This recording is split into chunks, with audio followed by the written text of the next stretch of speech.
Last night was the worst night of my life to date. Something happened that was so terrifying that my boyfriend and I decided to get a hotel room, which was very difficult to do because of COVID lockdown rules. We had to send my cat to my mother's place because we didn't want anyone getting hurt. It started when we had a thunderstorm roll through. My boyfriend and I really enjoy thunderstorm watching on our patio, so we went out with a cup of tea and sat and watched the storm. While we were outside, we heard knocking at our sliding glass door. We assumed it was my cat, Missy, so we ignored it for a bit. It kept getting louder and louder until we finally looked to see what it was. The glass was shaking from the pressure of the knocking, but nothing was there. No cat, no person, no nothing. Just the knocking and the panes of glass vibrating. We freaked out for a bit and just stood watching the glass moving and listening to the knocking until the rain started. It was pouring so bad we had to go inside. The knocking stopped as soon as my boyfriend put his hand on the handle. We entered slowly and went into the bedroom away from the sliding doors. The bedroom looked like it had been turned upside down. The covers were torn off the bed, the nightstand was upside down, and all my clothes and my boyfriend's clothes were scattered everywhere, and the cat was hiding under the bed. We cleaned up quickly and went into the kitchen to chill for a bit before bedtime. We didn't talk about what had happened because we didn't want to acknowledge it. We just tried to go about our nightly routine and go to bed. That's when all hell broke loose. We were laying in bed while I was on TikTok and my boyfriend was reading, and we started feeling really scared. My boyfriend just looked at me and I knew he was feeling what I felt. We shifted closer together and started listening for something, anything to happen. Our cat, who was at the bottom of the bed, ran out of the room suddenly and made my boyfriend and me more uneasy. That's when we felt it. We felt the bottom of the bed pressed down and heard the springs compressing. We saw a large dent in the foot of the bed grow until it looked like 2 handprints and 2 knee prints, like someone was on all fours on our bed. All we could do was stare in horror as the prints started moving up towards us slowly. If we tried to get out of bed, we would have to go through whatever was there. It had moved to the point where I had to pull my legs up to my chest to avoid the prints. The prints suddenly disappeared, and my boyfriend and I ran out of the room as fast as possible. We grabbed Missy and ran to the car, only stopping to grab wallets and keys. We're currently still at the hotel, and we can only afford 1 or 2 more nights. We haven't slept yet, and we are really scared to even talk about what happened.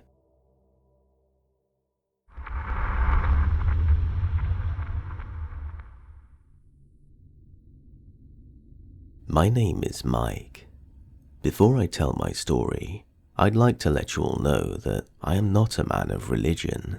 From my point of view, every video, photograph, and audio recording has a logical explanation. The only reason I keep my interest in the paranormal is because of the strange things I've experienced in my childhood, things that have recently seeped its way back into my life. It's hard to believe in coincidence, but it's even harder to believe in anything else. John Green. I started out the first 3 years of my life homeless. It was just me, my brother, and my mum. My parents split up right after I was born, and neither of them could afford a house by themselves. My dad lived in his car, and my mum lived in various places for a while, cheap holiday resorts that would help families in need. Relatives and shelters would be our go-to. My mum always made sure that my brother and I never realized the situation we were in. "We're on a holiday," she would tell us. In the Netherlands, it wasn't too weird that homeless families would stay in places like centre parks outside of holiday season. I only found out about the whole thing when she opened up about it many years later.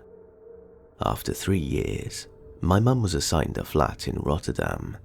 It wasn't much, but we called it home. My dad had a place for himself as well, and we started spending some time with him again. My mum hated the idea, but he was still our dad. We would see him on the weekends, and we were living at our mum's for the rest of the time. From that point on, it was a pretty normal life. Birthdays, game nights, play dates with other kids. Life was good. After a while, my mum started having trouble sleeping. She would sit on the couch in the middle of the night, staring into blank space. One night, I got out of bed to get some water, and she was standing in the middle of the hallway. Motionless, she looked at my direction. It was the first time I was overcome with fear because of her behavior. She would sometimes break down and think that people would come and take everything away again.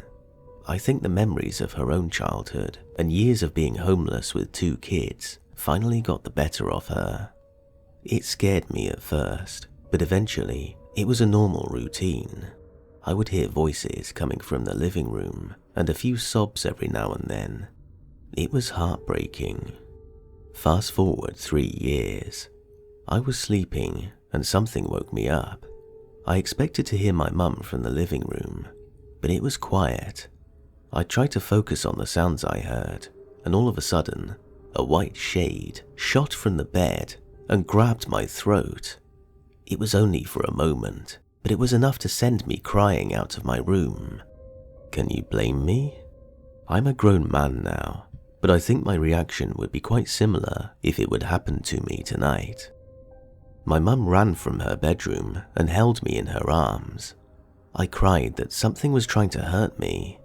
The good mother that she is, she told me that it was just a bad dream and that I could sleep in her bed that night so I could feel safe.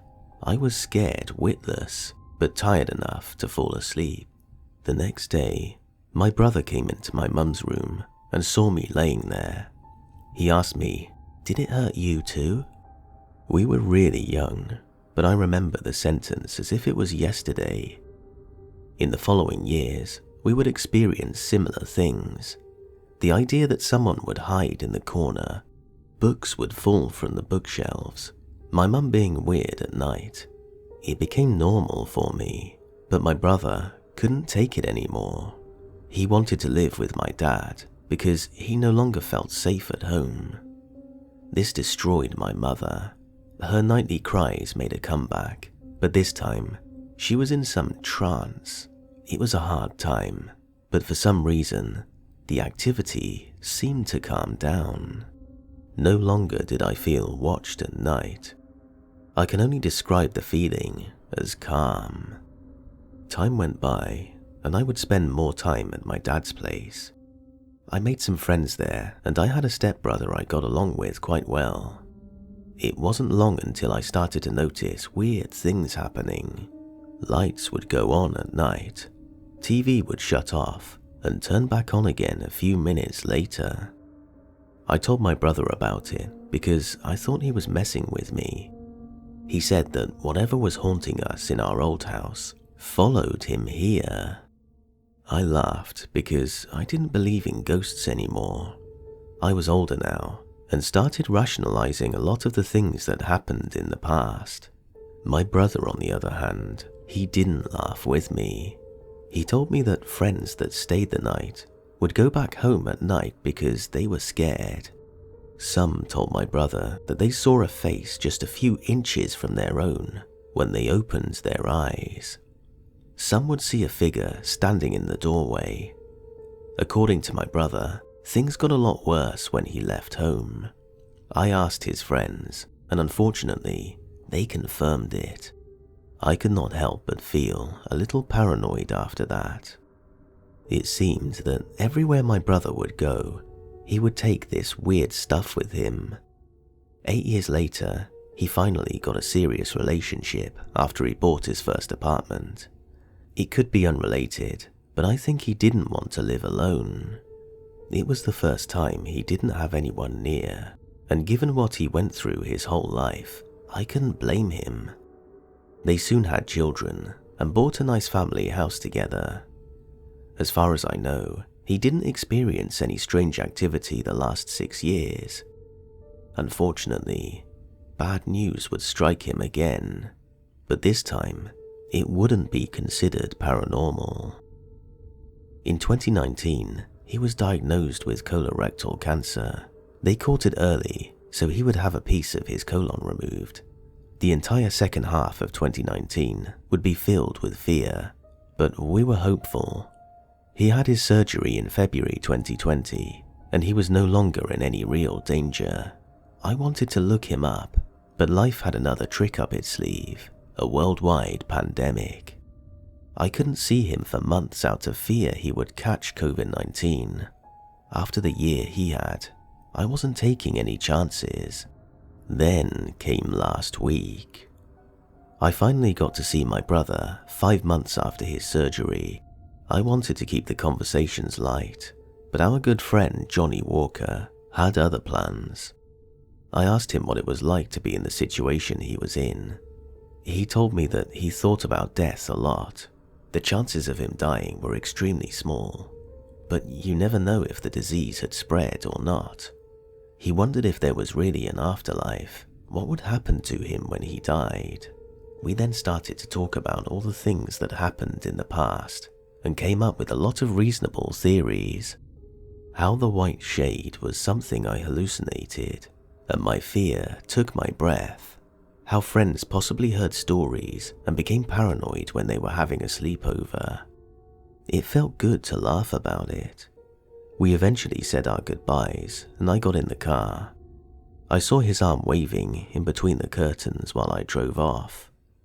This was funny to me because we would always make fun of my dad and stepmother when they stand in front of the house waving us goodbye, like at the end of some cheesy Christmas special. I texted him about it when I got home. Did you really just wave me goodbye? You're starting to look like Dad. 5 minutes after my text, I got a call from my brother. He sounded a bit frightened over the phone when he asked what I meant. When he closed the door that night, his kid started crying. He went upstairs to calm him down right after I left. His voice sounded scared and desperate when he told me that he never waved me goodbye. The reasonable side of me tells me that it was a trick of the light, but deep down inside me, I'm having a different feeling.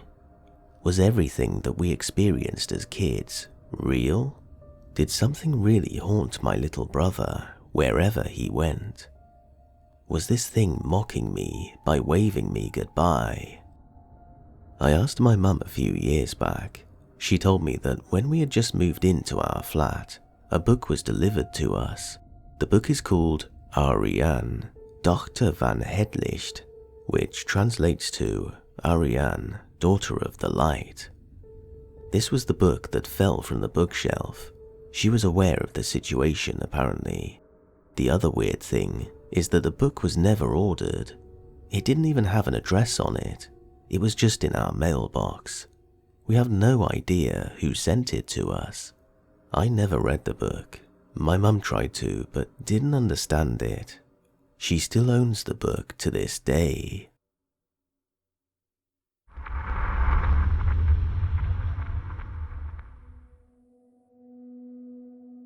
In my life, I've had a few different paranormal experiences, which is not hard to understand considering where I live. The city is over 2,000 years old and built on top of ruins dating back to the Roman Empire. But in the Netherlands, there is a saying most live by, Doe maar normaal, dan doe je al gek genoeg. This roughly translates to, just act normal, you are already weird enough as it is. So, as any upstanding citizen of the Netherlands should, I shrug them off, maybe say to myself, that was weird, and go on with my day. But there is one thing that haunts me to this day, and I need answers. So this is a story from when I was just a kid. I believe around 8 or 9 years old at the time of my first encounter. I had a weird dream with a woman in a white dress with flowers on it, kinda like an old nightgown. but with more layers of cloth.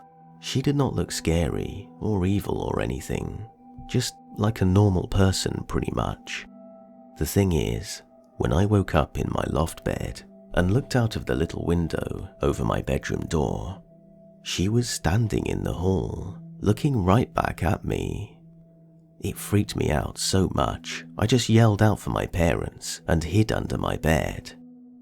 My parents didn't believe me and said it was just a bad dream.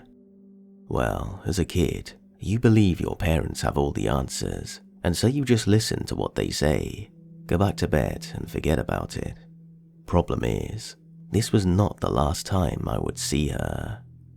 Every now and then, I saw her, sometimes in a dream, sometimes in real life, sometimes clear, other times just a glimpse or in the corner of my eye, sometimes at night, other times in the middle of the day.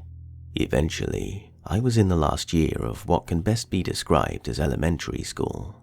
Here in the Netherlands, we only have 2 schools before you start to study for a specific job or field. So I was 11 years old, and as a tradition, your class goes on a week-long trip the last year of school. During this trip, we were sharing ghost stories in the boys' room of an old farm that had been converted to a sort of hotel. There were already rumors that the place was haunted, supported by the fact that many of the photos taken inside had weird white rings on them for some unknown reason. But that's not really important here. The important part is some of the kids got really scared. One said the ground was spinning and tilting, and a few others started seeing and feeling stuff no one else could. And eventually, the panic woke up the teachers and girls in the other rooms, who all went into the hall to have a look at what was going on.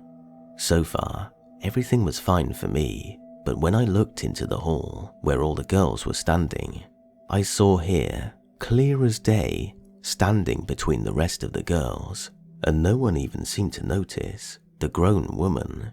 But I yelled out in fear to get away from me and leave me alone.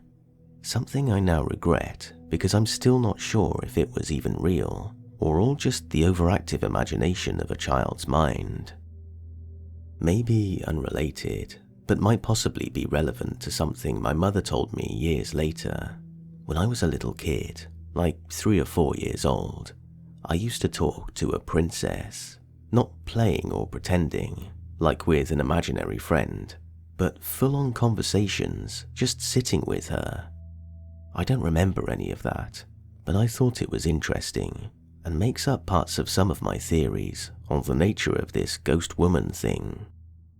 I've not seen her since, but the memories are still some of the clearest I have as a child, and I've spent many hours trying to find out if it was even real, and if it was, what was she? Although I might not have seen her again, sometimes I can still hear someone yell my name, usually a woman, and most of the time I'm alone.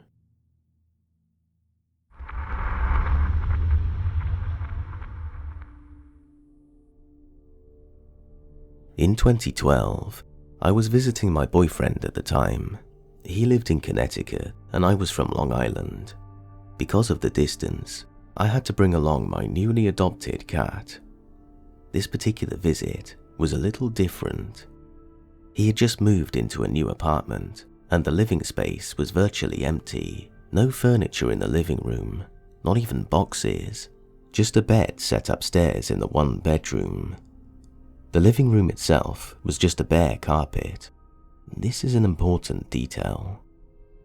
My boyfriend had to work one day, so I was left alone in the apartment with my cat, who was basically still a rambunctious kitten that loved to play. I brought a few toys along with me, including a small yellow ball. That afternoon, for the life of me, I couldn't find the yellow ball. I looked everywhere. I checked under the oven, in every nook, upstairs. Nothing. Given that most of the apartment is bare, it's hard to miss a neon yellow ball. I was stumped. I shrugged it off and picked up my cat to bring him to the window so he could look at the birds. We were at the window only for a few minutes. I turned around to put my cat on the floor, and sure enough, right in front of me, directly in the center of the bare, carpeted floor, the ball. I stared at it for a second, thinking through various scenarios for its existence. Did I miss it? Really? How could I be so blind? No, I didn't miss it. It's impossible to miss. So how did it get there? I felt creeped out for only a split second. I trusted my intuition and audibly said, "Thanks." I didn't feel fear. In fact, I kind of thought it was funny. I then proceeded to use the ball and play around with my cat. I can't rationally explain what truly happened, but I didn't feel threatened at all. Maybe it was a playful, cat-loving spirit. Who knows? I couldn't share my experience with my boyfriend at the time. He would have thought I was crazy, so I've kept that moment largely to myself. And now, I'm sharing it here.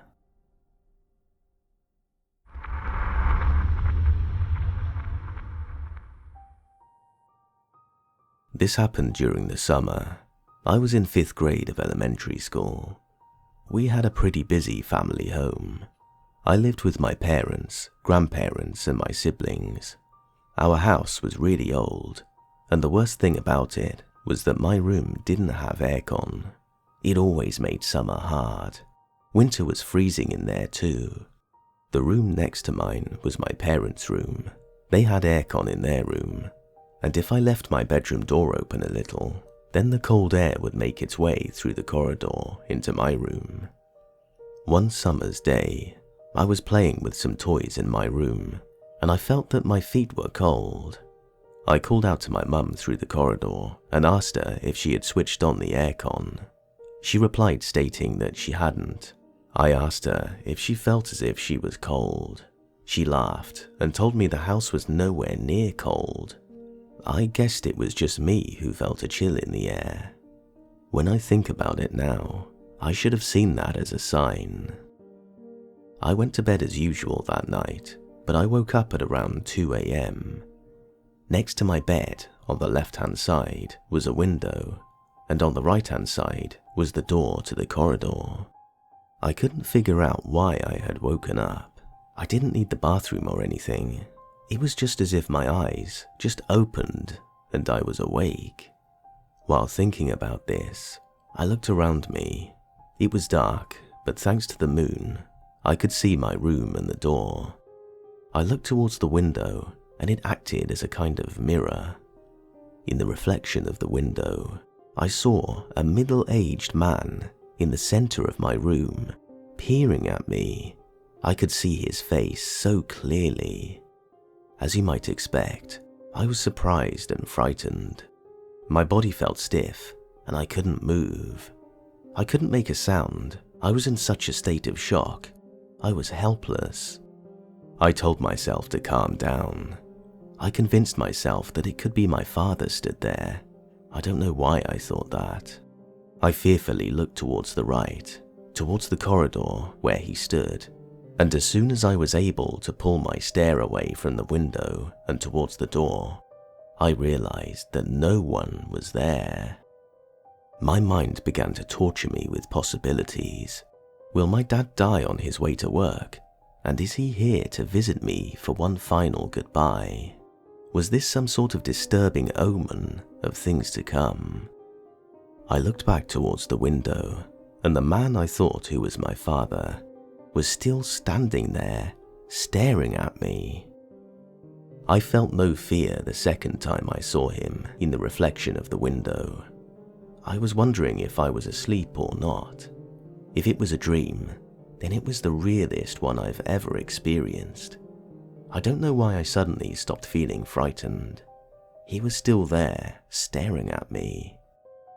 I guess that while I was thinking about what it all meant, I fell asleep, because I couldn't remember much after that. The last thing I can remember from that night was staring at his face and wondering.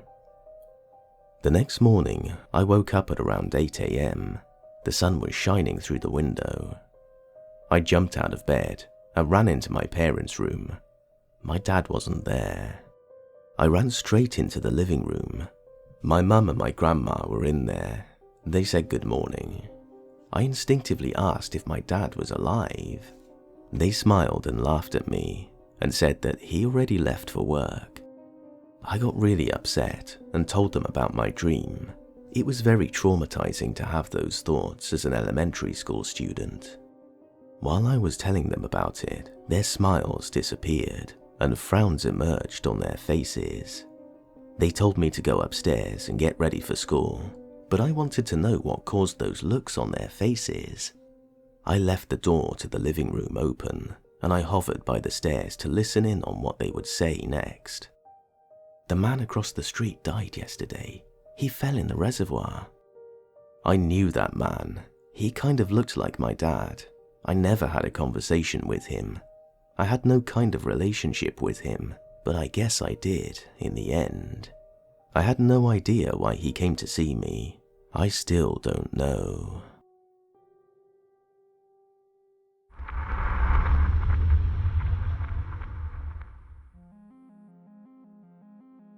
My great-grandma was always there for my dad and his sisters. I guess she was the glue that made the family stick together.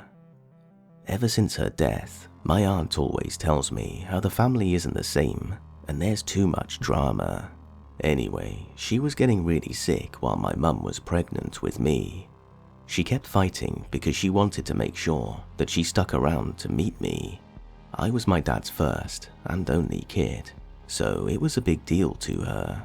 She kept her word and fought until I was about 5 months old, and then passed away. To this day, I wish I got to know her more because she seems sweet. I don't believe in the paranormal that much, but when I was 4, I saw an old lady sitting on my bed smoking a cigarette. She had long fingernails and kept saying how she loves me and how grown I've become. After that, I ran into my parents' room and described my great-grandmother to a T and freaked my parents out because I've never seen a picture of her. My dad swears he could smell cigarettes when he put me back to bed. My mum was very freaked out by this and removed the cross above my bed because she thought it was a demon trying to get me. We aren't religious at all, so this was weird.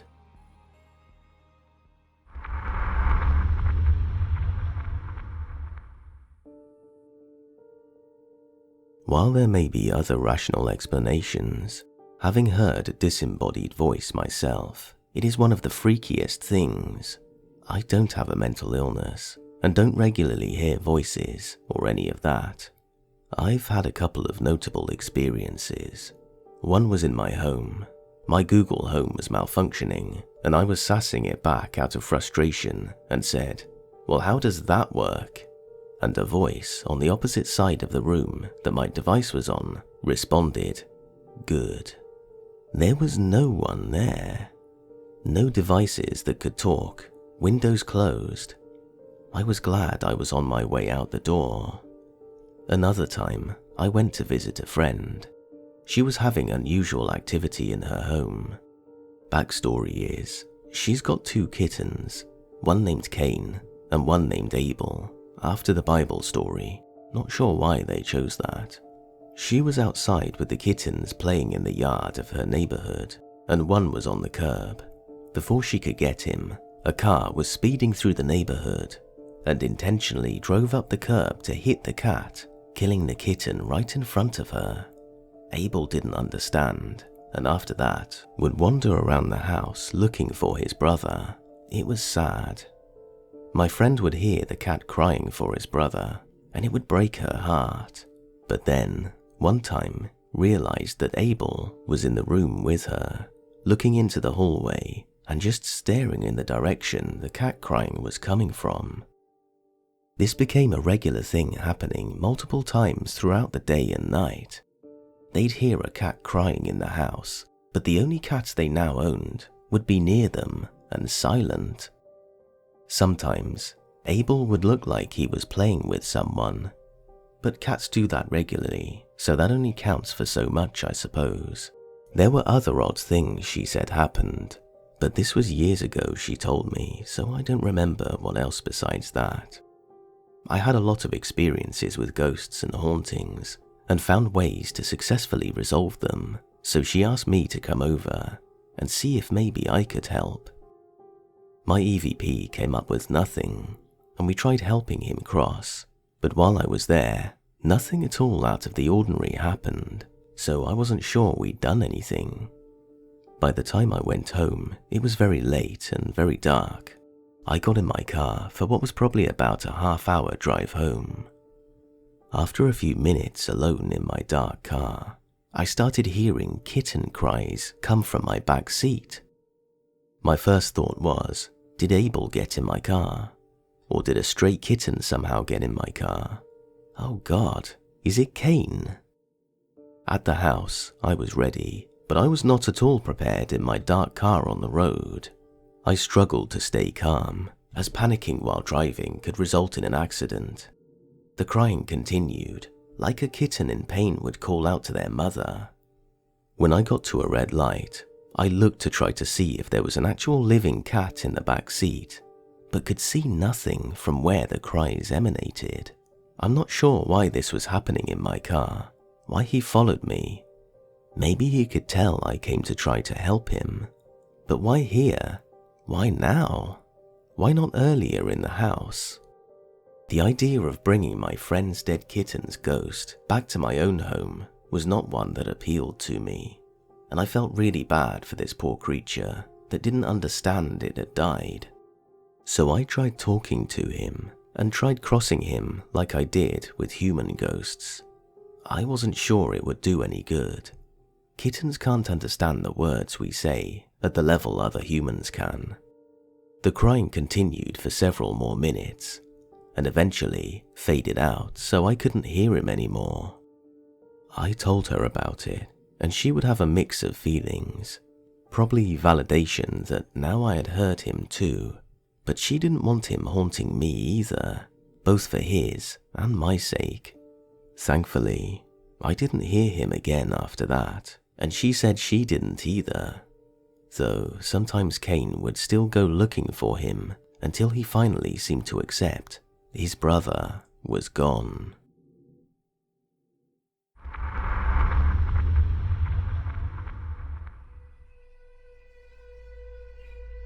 I've had some strange things happen over the last 8 years, but the worst started about 4 years ago. I've been a Christian all my life, albeit not always practicing as I should, and had never really had encounters with or interest in the paranormal. I have 2 children which I had quite young, and lived a mostly normal life until I turned 22, when my girlfriend and I moved back into my childhood home. A small run-down shack in the middle of the woods of Maine. Nearest full-time neighbors lived like a mile away. This home was surrounded on 3 sides by thick, dense forest, and on one side, the forest was actually a state university tree farm, so the trees were all planted in creepy, perfect rows. At 22, I found out I had Chiari malformation type 2, and it required surgery to correct. At this point in my life, both of my children were already born, but not very old. My oldest was almost 2, and my youngest was only about a few months old. They scheduled the brain decompression surgery for August 13th, 2013, and initially it all went well.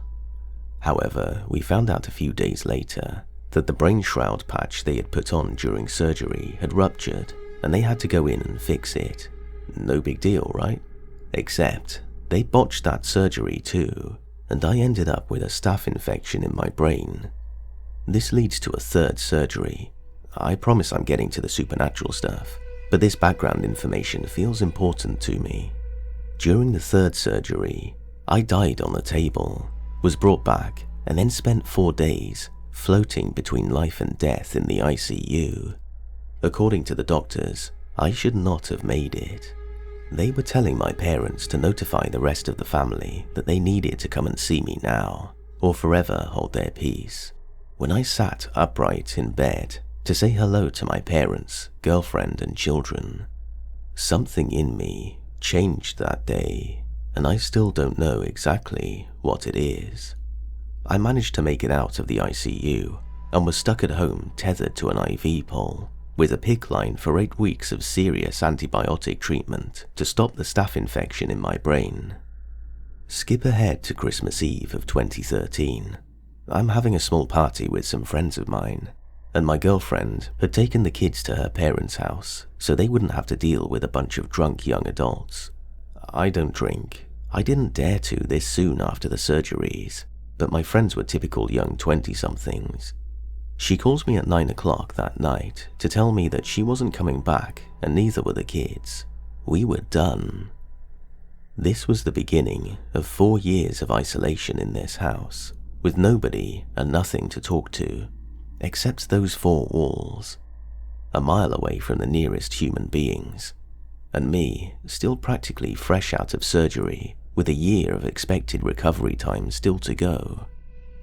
I couldn't drive at the time, and couldn't for about 2 years afterwards. After that night, I found myself having vivid dreams of things that would come true over 80% of the time, and I found that I had knowledge of things that I should not have known, details of other people's private lives. I was able to sense motives and had intimate knowledge of how to solve problems, both personal and otherwise, that I had no experience with and should not have known. Obviously, this scared me quite a bit, since there were only so many sources of these gifts related to my Christian faith, and most of them are demons. I still to this day think I was, or am, possessed in some fashion, like some symbiotic relationship with whatever crept in after God saved my life in hospital. I have sought help, but have found none, so I pretty much just accepted it at this point and tried to use the gifts for good. However, this is only the precursor to the story. All was well for about 2 years of this isolation. I had made peace with my unhappiness and the silence of being totally alone, and was beginning to settle in. I had gotten to the point where I would often lay on my lawn and gaze at the stars, or have a fire in the little fire pit till I was too tired to keep feeding it. I was completely comfortable.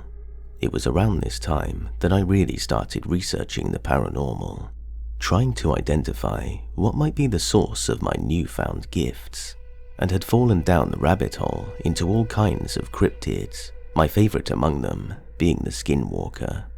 One evening, I had gone to the local store just before dark to get some smokes and basic grocery stuff, and I arrived back at my home after dark.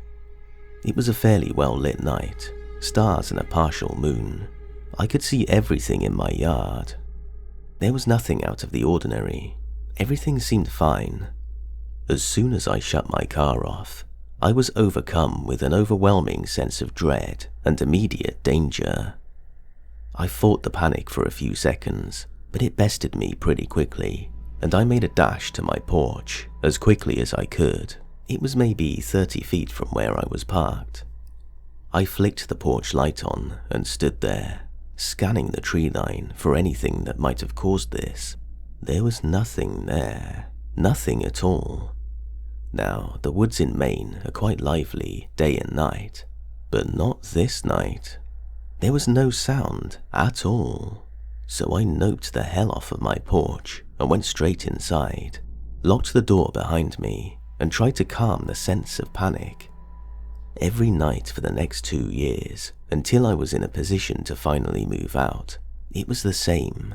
The woods would be lively during the day, but as soon as the sun went down, you could hear a pin drop on the grass from 50 yards away.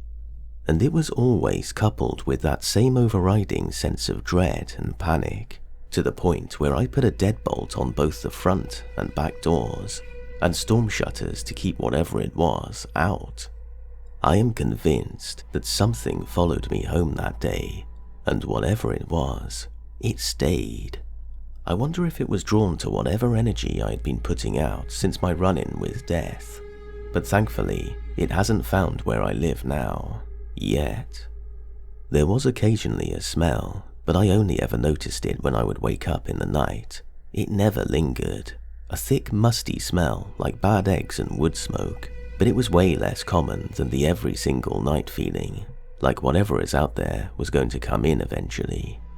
My cat definitely knew something was out there. He would never go outside after dark. I got him after it all started, so I would have a companion. I did have 2 roommates for the last 2 months that I lived there, and now that I'm thinking about it, I don't recall either one of them ever setting foot outside after dark. I'll have to ask them why. Since I moved out, the house has changed hands a few times. Nobody ever stays in it for long. Granted, I attribute this to the fact that I spent the hardest 4 years of my life filling that house with all my negative feelings and energy, and it just kind of has its will on its own now. But it could be more related to whatever was in the woods. It's almost as if the house decides who is worthy of staying there, and so far, everyone but me has been found wanting. I don't scare easily. I'm a big burly man who hunts and generally isn't someone that people go out of their way to mess with. But whatever it was, made me feel totally helpless every night for 2 full years.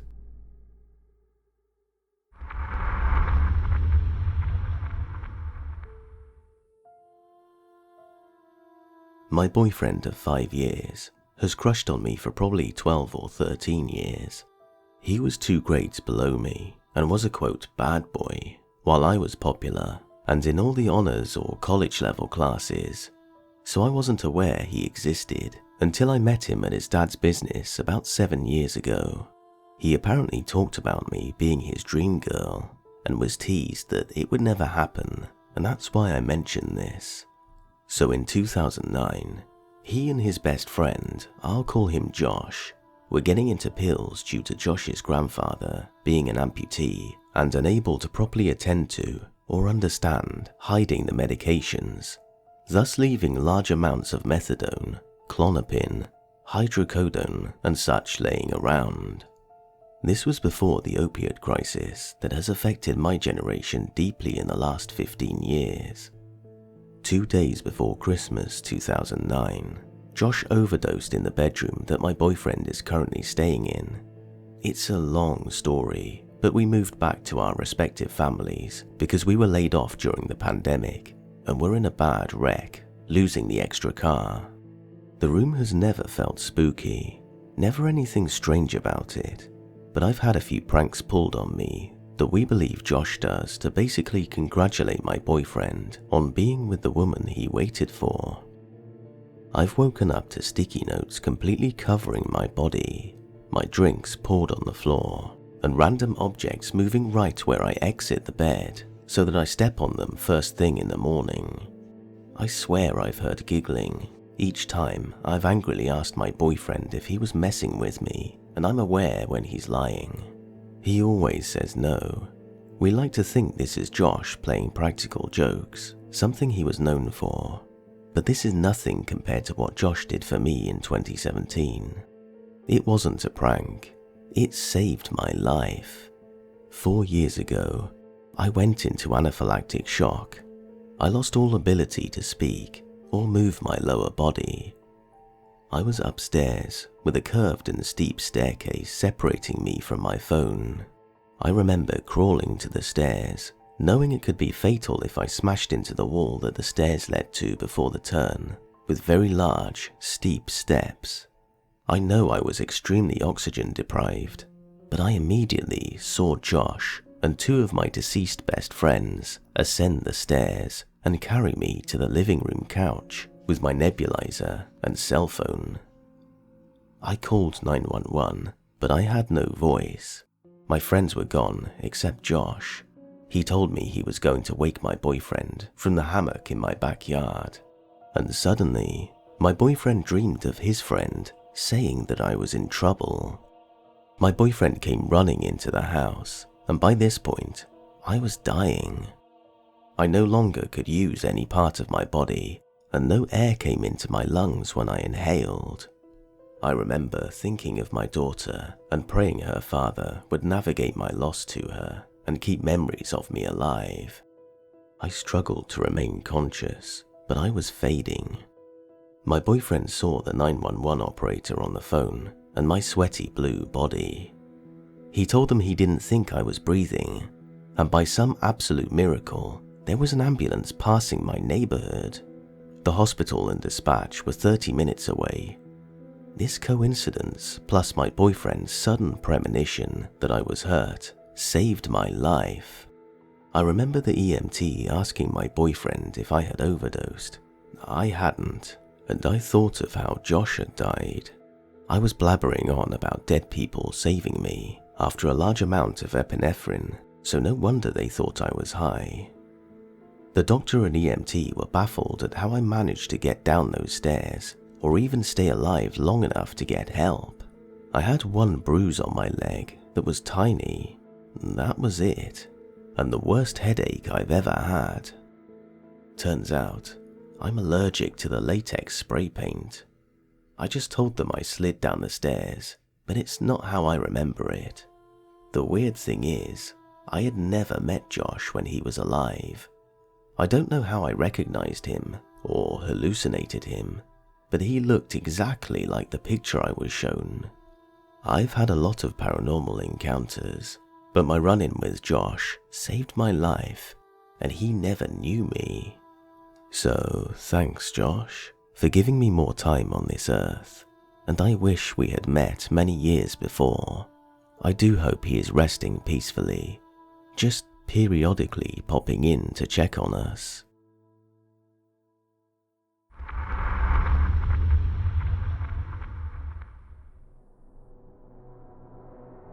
This story is about my auntie, her partner and their daughter. They moved into their home in the early 90s. It was built back in the 1930s and had not had any major work done to it before they bought it. The first plan of action for my auntie's partner was to knock down some of the walls on the ground floor to open it up and to fix all the ceilings in the bedrooms on the first floor.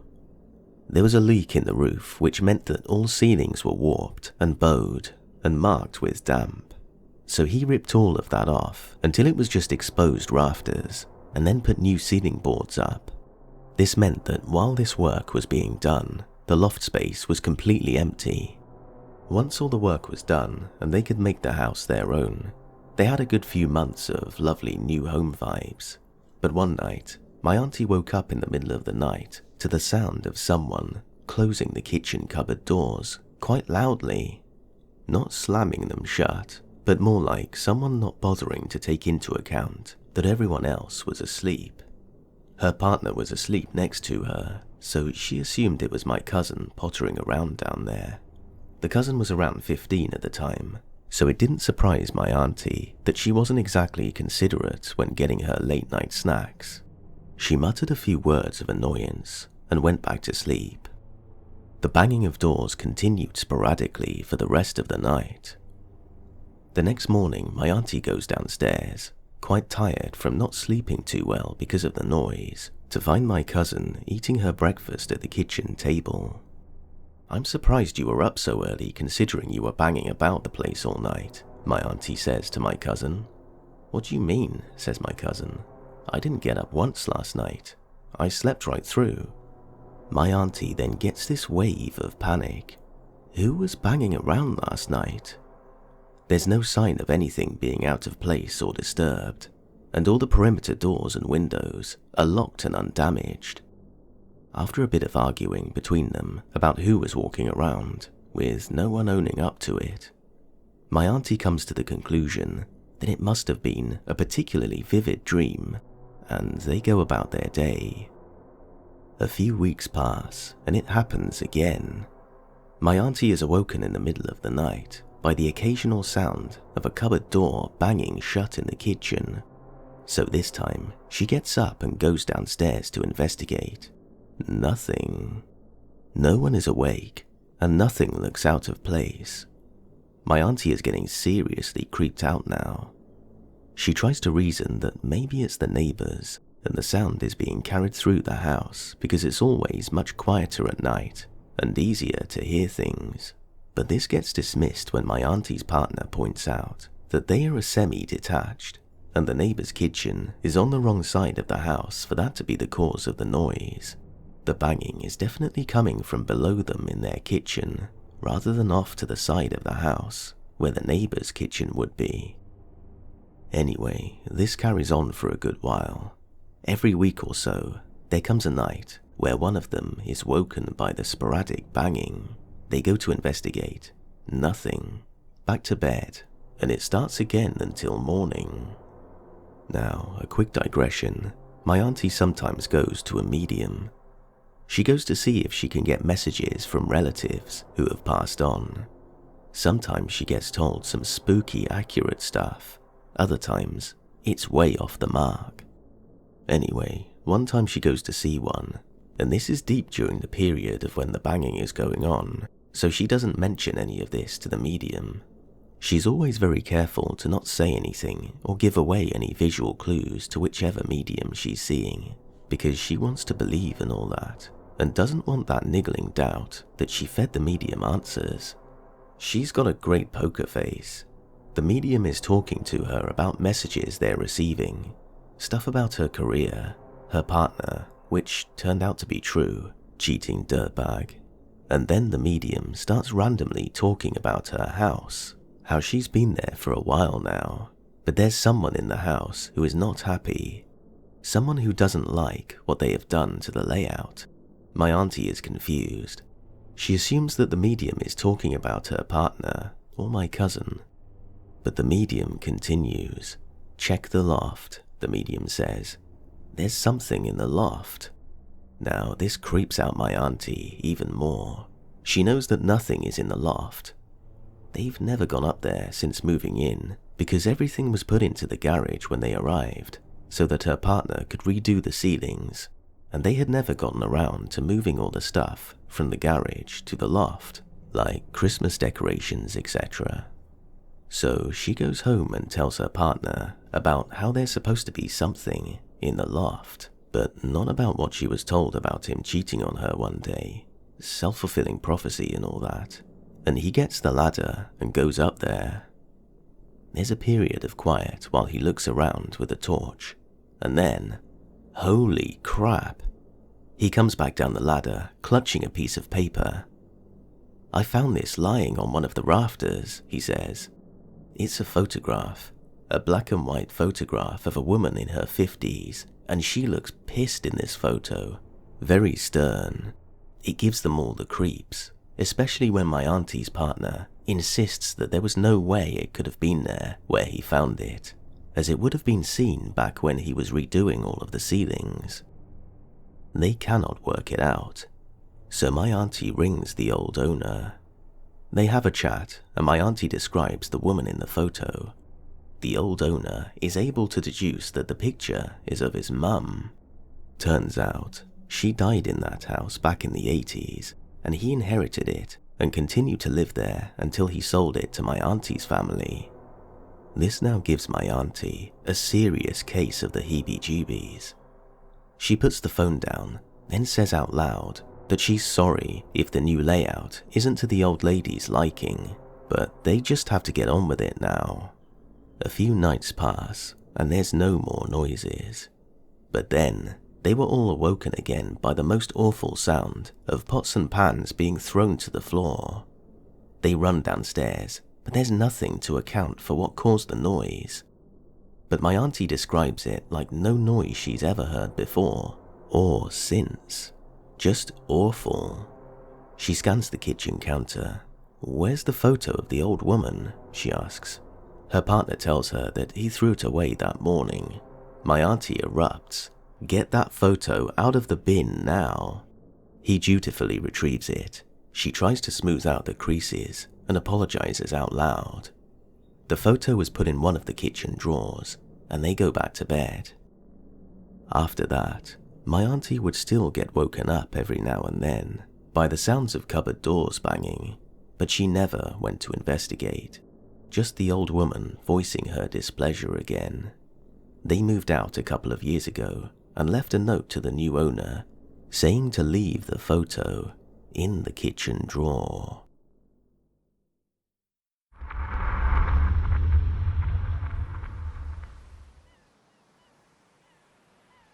I think it was my sophomore or junior year in high school when I found out my great-grandfather died.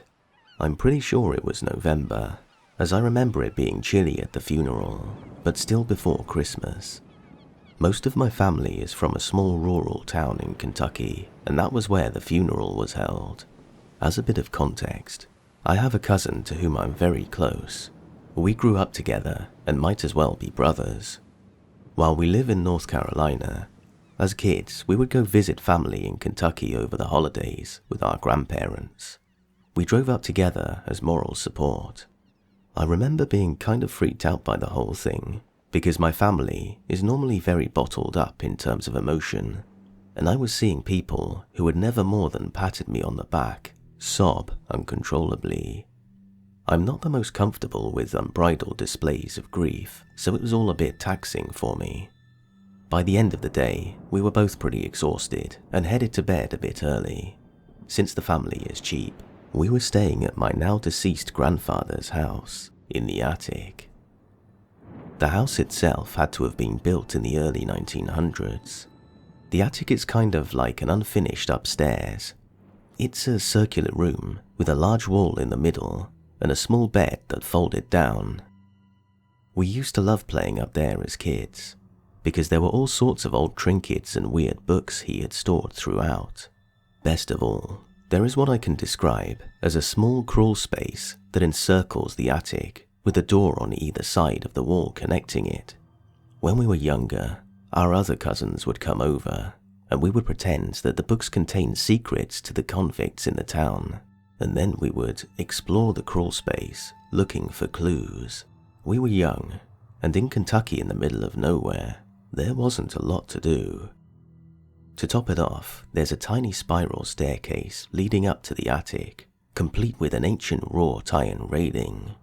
Writing this out, I don't understand why I wasn't freaked the hell out sleeping there, but the thought never really crossed my mind at the time.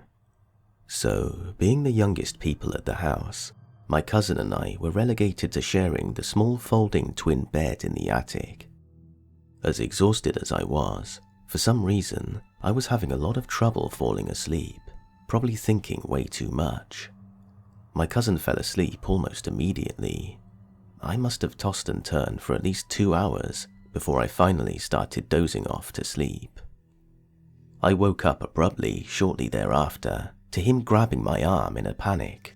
It scared the hell out of me, and I started to ask what was wrong when he just whispered, "Shh, shh, she's in here with us." At that point, my blood is running completely cold, and I whispered back, trying to ask him what he was talking about. No response. Bastard fell back asleep. I lay there for a while with the adrenaline wearing off, but still scared as hell. I wanted to get up and leave, but to be honest, I was too damn scared to walk around the attic in the dark. By some small miracle, I managed to fall back asleep after that episode. Sometime later, I woke again to muffled shuffling and banging noises. It was still pitch black, and I noticed that my cousin was no longer in the bed. I saw this faint blue glow at the far end of the room, and my cousin crouched down, facing the wall. He gets up and starts walking around the attic, opening cabinet doors and obviously looking for something. At this point, I'm seriously freaked out, to the point of being afraid of him. He goes to the entrance door of the crawl space, nearest to the bed, and opens it, squatting down and looking in with his phone. I think I managed to somehow get a strangled version of "What are you doing?" out, because he turns his head to me and purposefully says, "She's in here. I know she's in here. She's hiding." Then he gets back in bed and promptly goes back to sleep. After that, I said screw it and braved the dark to escape downstairs. I made a cup of coffee and sat up at the kitchen table by myself until one of my older family members got up and joined me. When my cousin woke up, I told him everything, and he was visibly shaken, as he had no memory whatsoever of it occurring. We chalked it up to a severe bout of sleepwalking, and had a good chuckle with the rest of the family once it became light out. Still creepy as hell though. My younger brother sleepwalked growing up and suffered from night terrors, but I'd never seen someone act as sentient and aware as my cousin did while being completely asleep. Luckily, that was our last night there, and I haven't been back since.